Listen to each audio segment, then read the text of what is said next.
আর মিটটাং সমস্যা তো হইকনা মিটটাং কুড়ি গিদ্রা যখন এটাক সাঁওতারে যখন বাপলা আয় তো উন সময় দো হাসা জায়গা উনি আজ বা ইয়ে কোনা ইউনিফর্ম সিভিল কোড হিসাবে আজ বাবা হাসা জায়গা দাবি দাঁড়িয়ে কিন্তু জামাইনা দেখো হর ঠেন তাহলে নয় যে সিএনটি এসপিটি অ্যাক্ট বা পশ্চিম বাংলার যাহা 14C ধারা যাহা মেনা হাসা জায়গা আলো হস্তান্তরক মা নোয়া করনা চেক দাম তাই না নোয়া হাসা নোয়া কো আইন তো যত বরবাদোয়া তো যে মানে যাহা লেখা থেকে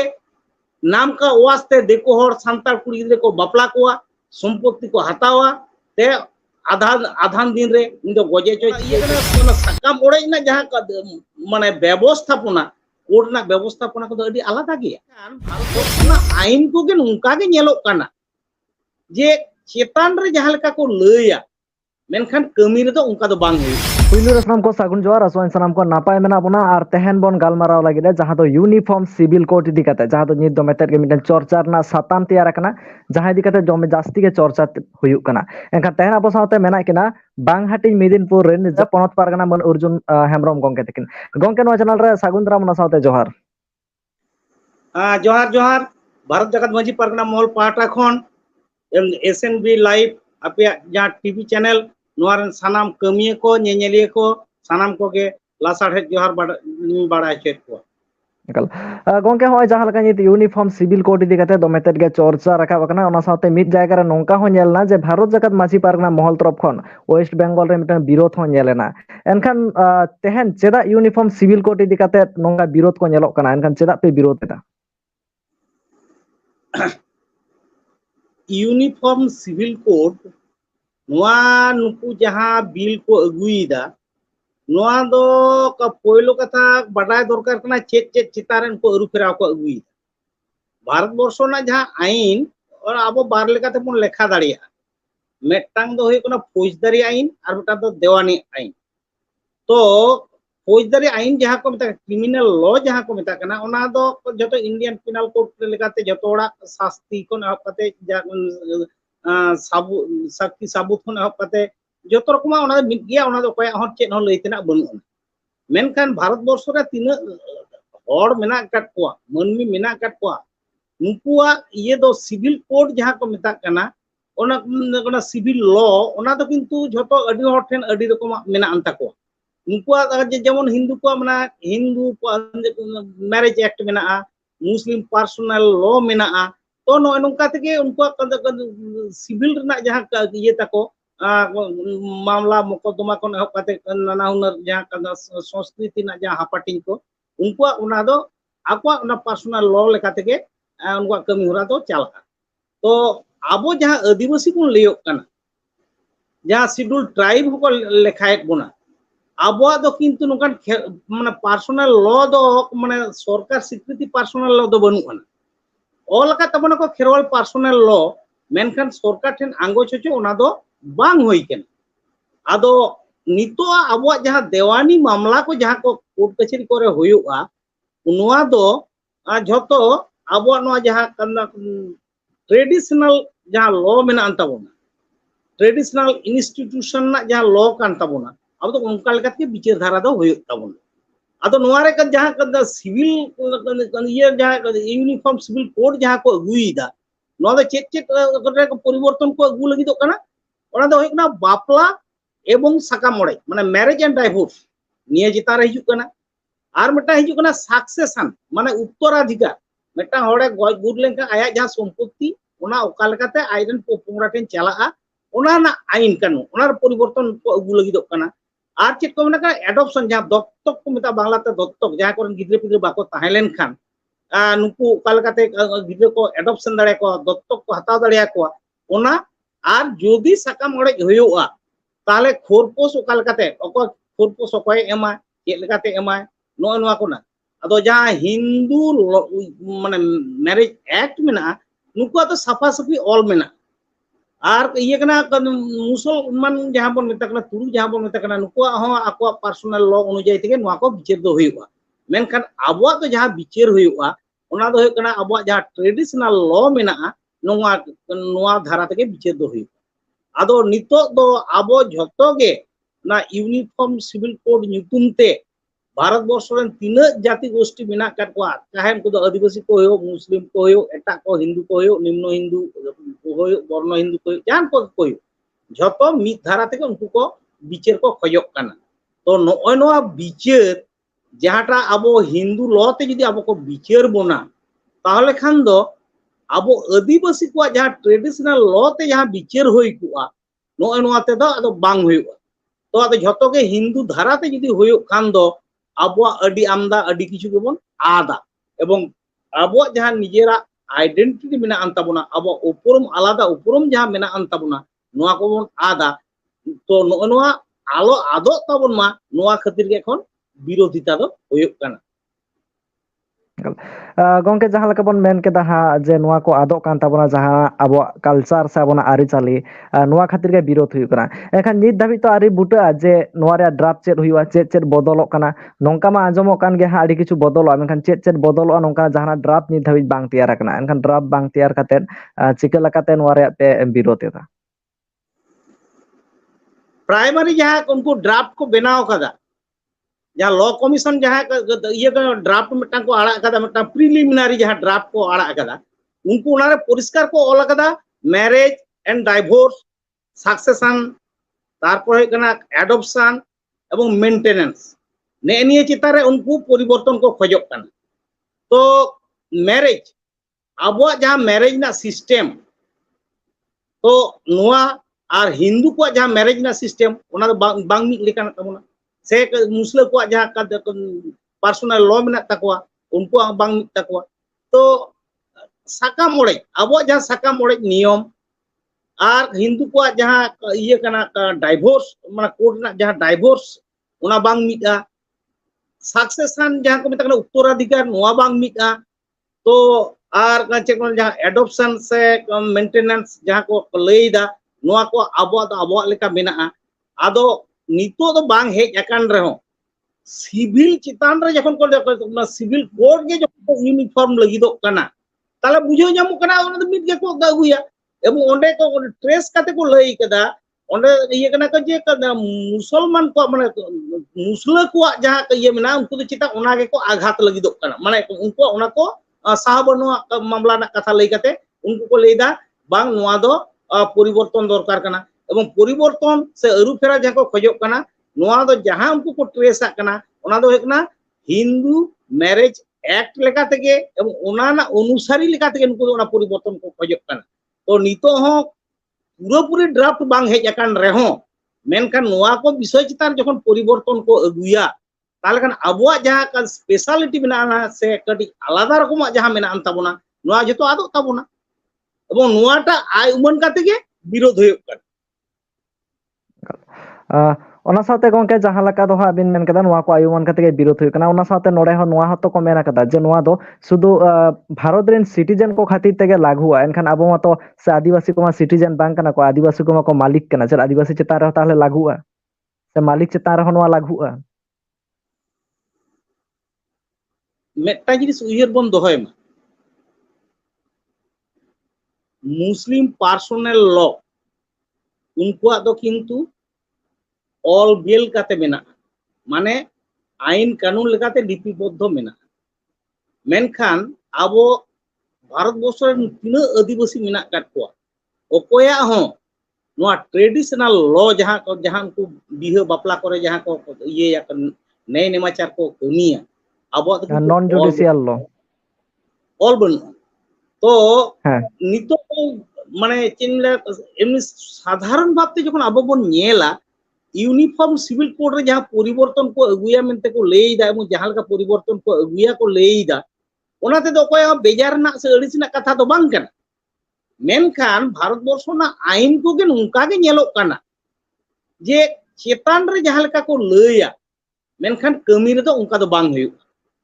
एवं नोआ जहां उनको जहां किछु को लैदा नोआ यूनिफॉर्म सिविल कोड अंडर रे जखन गे आबो जतो आबो लायलाक्चर अरिचली जखन गे बन अगुया उन दो जा किछु सिद्धांत जहां हतावा उना दो कोर्टे हतावा आबो तो बांग बन हताव दारिया आबो बिहे बापला साकाम ओड़े से चे को मेतना खोरपोस एम रेना खोरपोस आबो तो बनुआन ताबोना आबो तो मिटकालीन को एमा तारपर जहां दत्तक ना कथा लय हुयो कना jaha uttaraধিকার sutro kote meta hore goto lenkan ayak sompoti okal kate airen gidre pidre ten ucheru'a noa kona jaha dhara ko abo nijoso bhabte menaan nundin to noa ko jhoto hinduak ain lekate jhoto poriborton ado noa do metang jaha marang etketone do huyuk kana abo traditional law jaha leida ona do manji baba baria bapla na kathain leida bapla re baria manji baba bara atur mana kuri pahata ni kora pahata ni manji baba takin nukin sahi juhi kate bapla ora kin jorao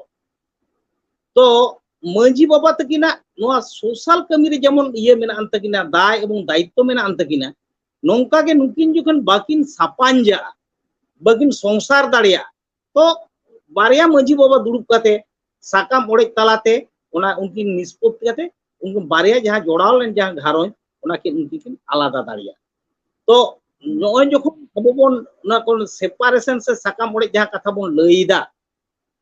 to ona do mane ona mi rokoma bichir kana ebong ona bichir na daitto do kana manji baba kana mane judgment mane judgment na jaha power ona do manji baba chetar re tahen kana menkhan abo jodi uniform civil code rebon chalaa undo jaha gharon re jodi kaije huyu'a noa do nuki manji baba do noa do ado bagin faisala daria noa do court chala ar jhoto gebon badaya court re okalka bichir huyo court na bichir do okoya taka poisa mena anta ko okoy somoy ko em daria bichir do unku ge ko kirin daria metang suppose metang abo bapla na katha ge lida metang mane baria gharon jokon jaha jorao lena ona jokon juro pore ona jokon aro chapada kana sakam ore talate node do okoya dai dos jawai babu se bahu kuriya okoya dai dos ona do banar manji baba kin tulo jokha kate kin nyela aturen midbar hor ho ona reko jaha jaha leka ko nyel kada okoy khatir te noa bakin sapanja kana ona ko lei daria menkan court re do ona abo babun lei daria ona do manji baba jaha lei na katha se biche na katha ona ba lei daria ona do okoy leia banar torof ren ukil kin leia okoy dos kana bang dos kana uni judge kin bujhoya ado anjom talate jaha ukil jaha kin ye kin em mana jukti kin ema unkin da kin bakin nyela kada ona aturen hokken bang kana to ona do anjom katha te unkin kin soala ar ona kona jaje anjoma to ona chitare ye ka jaje rae ema ado ona do adi khetre re nyela kana bichir gana court na bichir do jodi supreme court hobi jodi bam chala ere katha sari daria lower court re high court re ere katha sari kate निर्दोष हर उनी हो शासित नाम दाड़िया तो known Marang known माने पूरा अब जे माने कोर्ट चितार को डिपेंडेंट बंदो नोय नोटा दो माने भारत जगत मंजी पारगना महल बाय खुशित कन कारण मंजिया जहा जजमेंट ऑफ पावर जहा मेना अंताया अब ओना बन हस्तांतर दा एटा ठेन ट्रेडिशनल लॉ रे जहा उनी जहा अइदर ताय कताया ओना अब बन एटा की बन अंजिले गो आको कना नोटा दो भारत जगत मंजी पारगना महल बाय खुशित कना और बाय बाता एनकान पारगना बाबा तेहन नोआ को इदी कते भारत जगत माझी पारगना महल चेत स्टेप हतावे दाय से चेत स्टेप हतावे हतावे दा ओना मांग रे अबो चेत चेत मेना बापला को सकाम ओड़े ना रायरित को ओना कटी कटी बन लया गिन ताल कटी एकाल एकाल बाप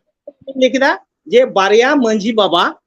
मेटा कोड़ा पाटा मेटा कुड़ी पाटा नुकिन सोले नामा काते दुरुप काते बारिया घरज उनकिन मेटांग किन जोड़ावा ते बारिया मंजी नोड़े दो जहां अब तथाकथित पात्र पात्री जहां बन लेट कोआ नुकिन दो गलिम रेन दो बांग कना किन नुकिन दिकिन होय कना मंजी बाबा रेन कना किन मंजी बाबा ᱧᱩᱛᱩᱢ तेगे कुड़ी गिद्रा जान जावाय बाबुआ जहां मंजी बाबा कना जावाय बाबू आतुरनी उनिया तीरे को एमे कना माने सरासुरी जहां जावाय को लई कना उनिया तीरे दो बांग ओंडे मंजी बाबा तीरे एवं आबुआ आरा जेल कना आबुआ बिहा बपला दो सुदु हिंदू लेका दो मेटटांग सुमुंग दो बांग कना आबुआ दो अडी रकम एकदम बपला मेना अंता बना ओना दो अर्थनैतिक अवस्था चितार रे निर्भर काते दुअर बपला राज बपला टुंकी दिपिल कोंडल ᱧᱟᱯᱟᱢ नुका अडी आमदा तुरु उटा सा 60 नुका ना आबुआ मेना अंता बना बपला तो ओकोय जेमन को किसेड़ा उनका मतो आर सुदु ताय दो बांग कना एवं ओना किसेड़ किसेड़ जखन को बपला उन दो 12 टाका गणंग को चापाला तार माने उनको जहां अवस्था gonong chapal chitar ge nirbhorai 9 টাকা gonong 7 টাকা gonong se 12 টাকা gonong tina টাকা ko unku gonong ko hatawa se 2 টাকা gonong ko hatawa chet ka renge hor kan 2 টাকা gonong e hatawa uni do bariat ko bay daram dare ko ar jahay kuri gidra aj baba jodi 12 টাকা gonong e hatawa uni joto bariat ko daram ko unka moto aje jom nyu hocho ko no je abo no mata economically jahan lekan mana dare tai unka moto na system na lei bang huyu gonong hatawa tala tege ona do buj nyamua je unku do nungkan hor kana kisera ko sko renge ona gonong hatar ge abo buj dare तो देखो are तो ना को जिनिस बनु अंत बोना देखो तो उनका बनु अंत को अब तो नुका इये कना ना गोनंग रे बुझवा ओकाल कन हर कना को एवं ओकाल कन माने ओना लेका दिन तुरुई गोटांग लेकान बापला ना अरि मिना अंत बोना तो नो ना को जतो चाबा तबो एरपर जहाय कना डाइवोर्स जा को लेदा साकाम ओड़े हो चिलका मिद दुलुक ताबर मंजी बाबा के बारिया के जखन गे मातकुम मुटरे होयो उन समय को लैया जांग हो जा इये कोड़ा पहाटानी मंजी बाबा को बताया जांग हो जांग तोरज आमा इयरिंग चाल केदेया माने नुई कुड़ी गिदरे आमा इयरे तरीरिंग चाल केदेया मेनखान मेट मायाम लुतुर मायाम दो नेल तार माने जहाना जुदी एटके टोड़े होयो खान दो उन दो कुड़ी पहाटानी जे मंजी बाबा उनी उनकिना रायदोस ना नेलना एइदर उनिया हो मेना अंताया तो उन समय खान गे आदो ना बड़िया बड़िया इये को ले दो सेता कोलकाते माने मिटांग रायबाड़ी कोलकाते आदो उन बना तरफ को जावरा जे नुकिन कुड़ी गिदरे कोड़ा गिदरे बकिन सपांजा कना नुकिना साकाम ओड़े सबन चिके आगे बिचार तो मिट बिचार बांग फैसला एन तरह को मेता मि साथ आरो ताहेन बिन दोसार बिचार होयोआ उनारे को ये जुदी मेता किना को मि साथ ताहेन बिन आलबिन कई जे खपरिया किछु को ये कना बाचक किना को किछु कथा किछु को दो भागे युक्ति को मा बिना नुका कते अबिन संसार बिन तो उना पर जुदी बांग होय कन पे दाहार को दुलुबा पेदाहर जुदी बांग होय खान तारपर साकाम को ओड़ेजा एवं साकाम ओड़ेज रे दो कुड़ी पहाटारेन ओड़ा पहाटारेन आतुरेन हर घारंज रेन हर मंझी बाबा झतो गे कथा लैना दाव को न्यामा एवं बिचार ना दाव को न्यामा एवं बिचार कते को जदि को नेला जे सरी गे नुन दाव बन दुलुबिना नोआ संसार दा कोनो मते गे जोड़ा रुड़ बांग गानोआ तो उन समय उनको दो साकाम को ओड़ेजा तो ओना इये कना ओना साकाम ओड़ेज ना जहां माने व्यवस्थापना कोड ना व्यवस्थापना को अडी आलादा गया तो कोड रे नोआ को सुजोग सुविधा से जहां को नेल कदा जहाना उनको ओंडे लैना उन दाबा को न्याम नोआ को बेटा समस्या मेना आर कोड रे दो जहाना गेम जहां चिगे टाका पैसा छाड़ा चिन हो बांग हुयो तबोना ओना हतिते मैरिज एवं डाइवोर्स ना जहां सिस्टम ओना अबो ठेन कोन हाथ छाड़ा एवं अबो समाज ट्रेडिशनल जहां लॉ मेना ओना भारा बाटो एरपर को लेदा सक्सेशन चेक कना उत्तराधिकार मेटा हड़े गत लेनखान उनिया सम्पत्ति ओकालकाते चला माने ओका से चला तो आबुआ जहां का रायरीत नितो हबि मेना जे जहां कुड़ी गिद्रे को जदि को जावाय को उनको दो सम्पत्ति ना अधिकार बांग को एमा को कारण आकोरेन एंगा आपा उनका आपा बारे उनको जतो दाराम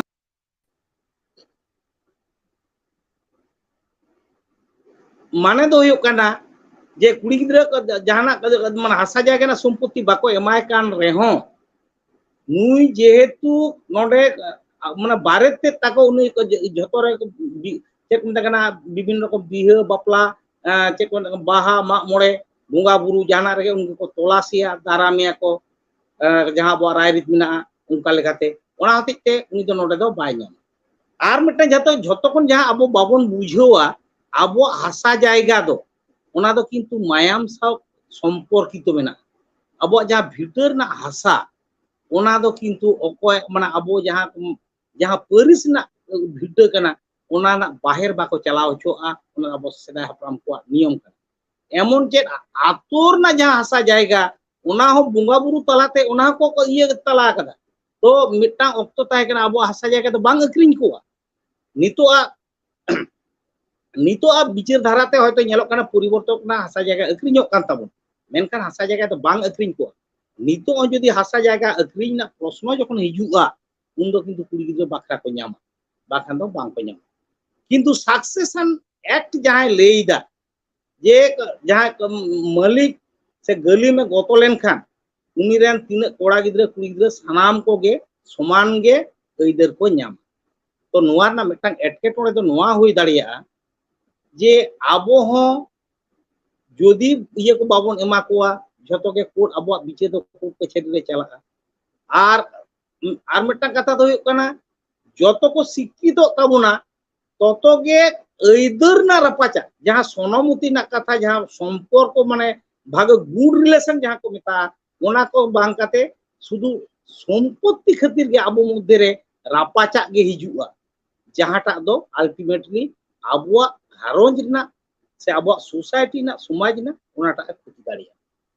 दत्तक ओका को मेता दत्तक खाता जहां एडॉप्शन जहां को लेदा आबो नियम ते दो दत्तक दो माने जहां भाईपो भाईजी से माने दादारेन से बोयहारेन जहां हपन को उनको खन दत्तक को हता दाड़े को आर किंबा बहुरेन जहां माने जहां मायाम हटिंग का ओंडे खन दत्तक आबो बन हता दाड़े को जहां रेन कुड़ी गिद्रे कोड़ा गिद्रे बाको होइलेन का गिद्रे गिद्रे बाको होइलेन का मेनखान हिंदुआ सक्सेशन ये चेक उनतकना एडॉप्शन रे दो उनको दो चलावना जहां अनाथ आश्रम में चलावना ओंडे खन मटा गिद्रे अगु किदिया उनी दे चेले गिद्रे कना इनाम दो बाबन बड़ाया उनी गिद्रे को अगुएते आको उनको तो दत्तक को हता दाड़िया को तो आदो आबुआ जहां नियम कना नितो अभी ट्रेडिशनल लॉ हिसाब ते जे खेरवाल मायाम नितो हो ओरिजिनलिटी दोहो कदा एकमात्र नय जे ट्रेडिशनल बिचार धाराते जे नुकुआ संपत्ति उकालका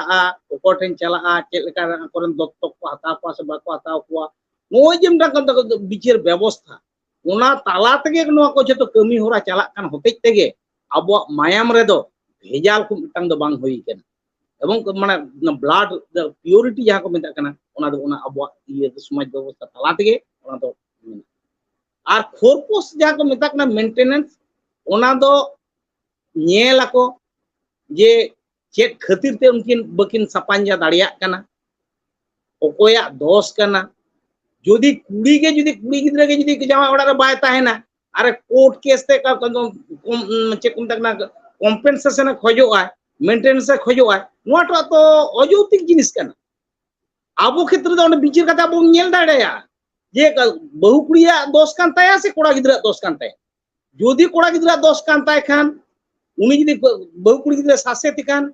आया अंशो ना जहां ये मेना ताया संपत्ति ताहेन ताया ओना खोन उनी कुड़ी हटिया होयो ताया देखो ये द खरपो से द सुदु कुड़ी अपन के को न्यामा आबो ये द खरपो से द बना पाटा जोदी कुड़ी कुड़ी अपन जदी नाजिहाल काते बिना दोस्ते जदी को लगाइया ताल खान जावाया अंश कुड़ी ठेन चला आर कुड़ी जदी आजते जदी बाय ताहेन खान जावा खोज काते रहो को माने कुड़ी गिद्रा बाय रेबेन कना आया कदम फास्ट इंटरेस्ट खातिर आरो एटा इंटरेस्ट खातिर होतो जदी बाय ताहेन खान दो कुड़ी गिद्रा हो ओना एमो होय तना कुड़ी गिद्रा माने कुड़ी गिद्रा आज बाबा उनी एमो होय ताया एम रुवाड़ होय ताया कोड़ा गिद्रा बापला रे तिना चेक को खरच कान ताया ओना एम रुवाड़ होय ताया तार माने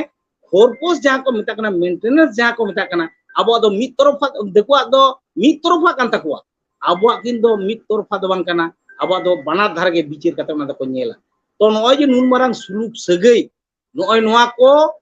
ओका लेकाते आबो बन दोहो दाड़िया ओना लगित गे भारत जाकत मांझी पारगना महल दो चेष्टायदा आर नोआ यूनिफॉर्म सिविल कोड दो विरोध दा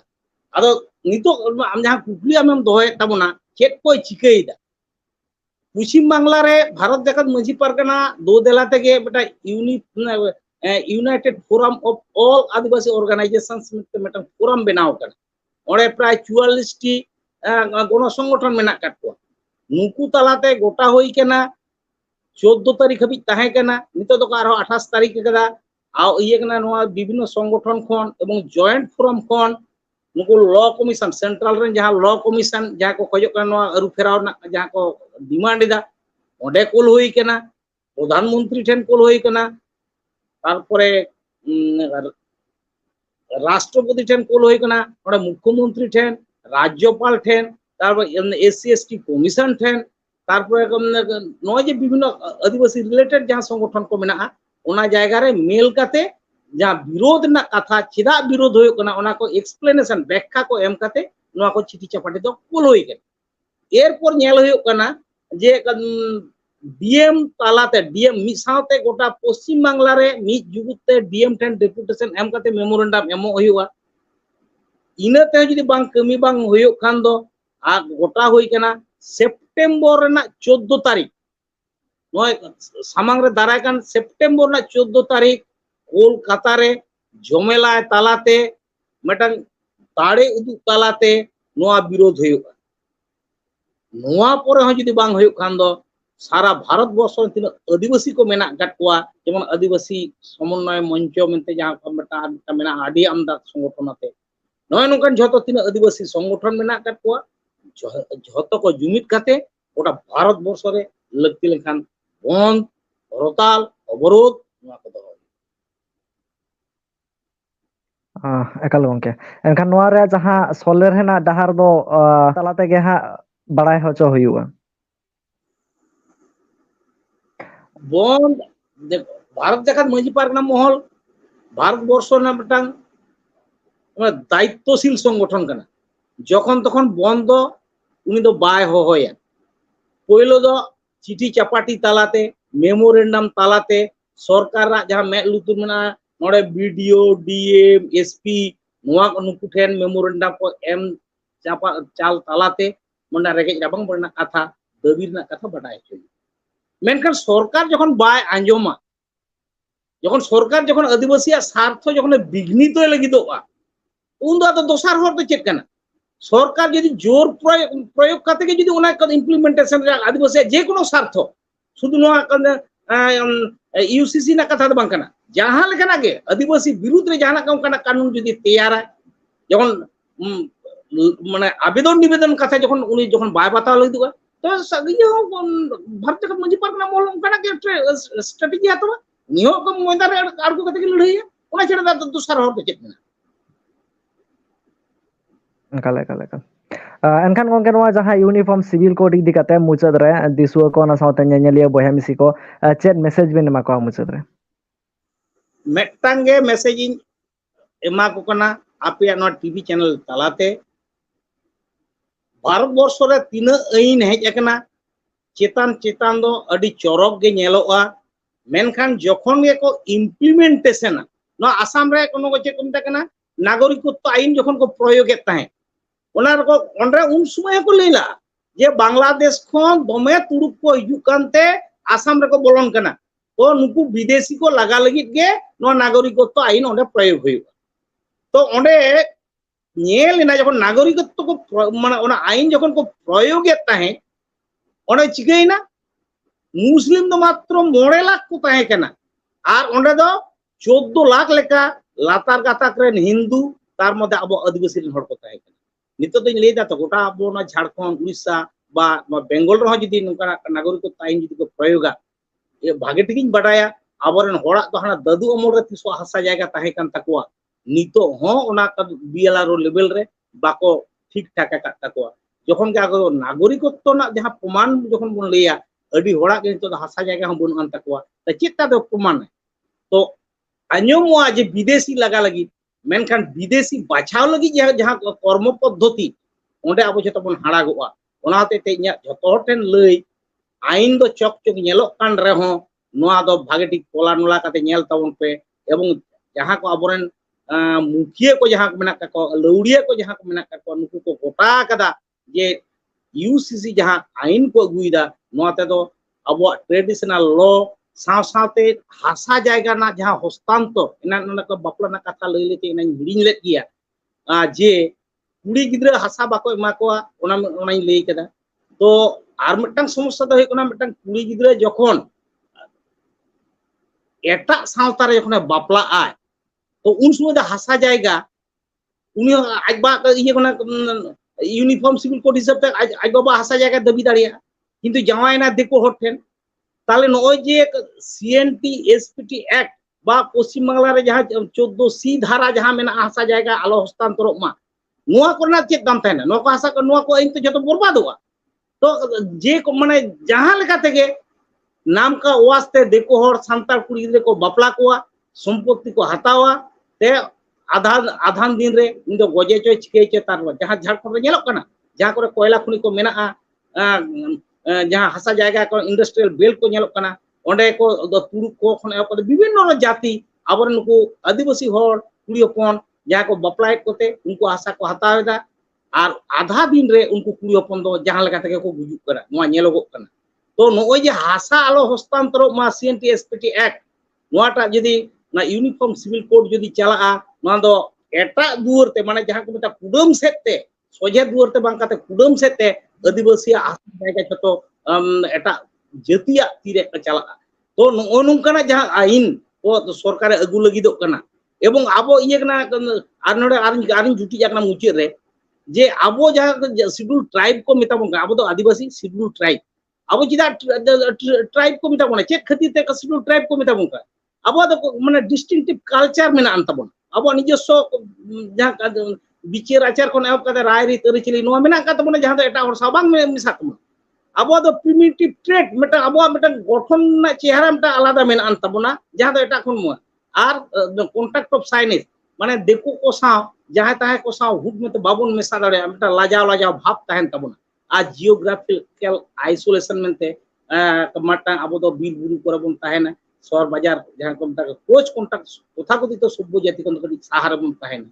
आदो नोय जे अब डिस्टिंक्ट कल्चर खातिर ते जहाँ अब शिड्यूल ट्राइब को लेखायत बोना आदो यदि यूनिफॉर्म सिविल कोड रे चला लेखन आदो ओना दा डिस्टिंक्ट कल्चर दा कर ताहेन कान तबोना बांग ताहेन कान तबोना ताले दादो मेटा सर्टेन स्टेज रे दो मिदिन हिलो दा को मेताबोना जे आपे तो जतो तो नितो दो यूनिफॉर्म सिविल कोड अंडर पे कने जतो बन मिद गिया ताले आपे आदो रिजर्वेशन आ चेक दरकार कन ते रिजर्वेशन चला तबोना माने कुडम से ना दुवर ते आर आशा जगह सीएनटी एसपीटी एक्ट हो ओना तायम धरना जहां दुवर से जंजला को मेता कना उनते ते जतो को हड़प तबोना तो नुआ खातिर के इन जतो दिसो को नेहरा को कना जे जतो कोते गे नुआ बन विरोधा ओको ओका लका तपे दाड़िया ओको दो मीटिंग मिचिल रे शहर सेटर काते ओको दो कौडी गड़ो एम काते ओको दो ऑल बेल तालाते नुआ ना बड़ित ते चेक कना ओना को साफ तालाते अपन ओपे विरोधी ते तबोना नुआ गे आपेया टीवी चैनल रेन दर्शक तालाते ठेन नेहरिन दोहे साराव पारगना बाबा हड़ी अक्तो एम लगित मा एनखा मुचार साम को सागुन जोहार और जहाँ लका पारगना बाबा के मेन केदा हिजु कान दिन रे जुदी जहाँ लकाना स्टेप हाता हुई ओंडे गड़ो बन एमा मेनखान असलाम को जोहार जोहार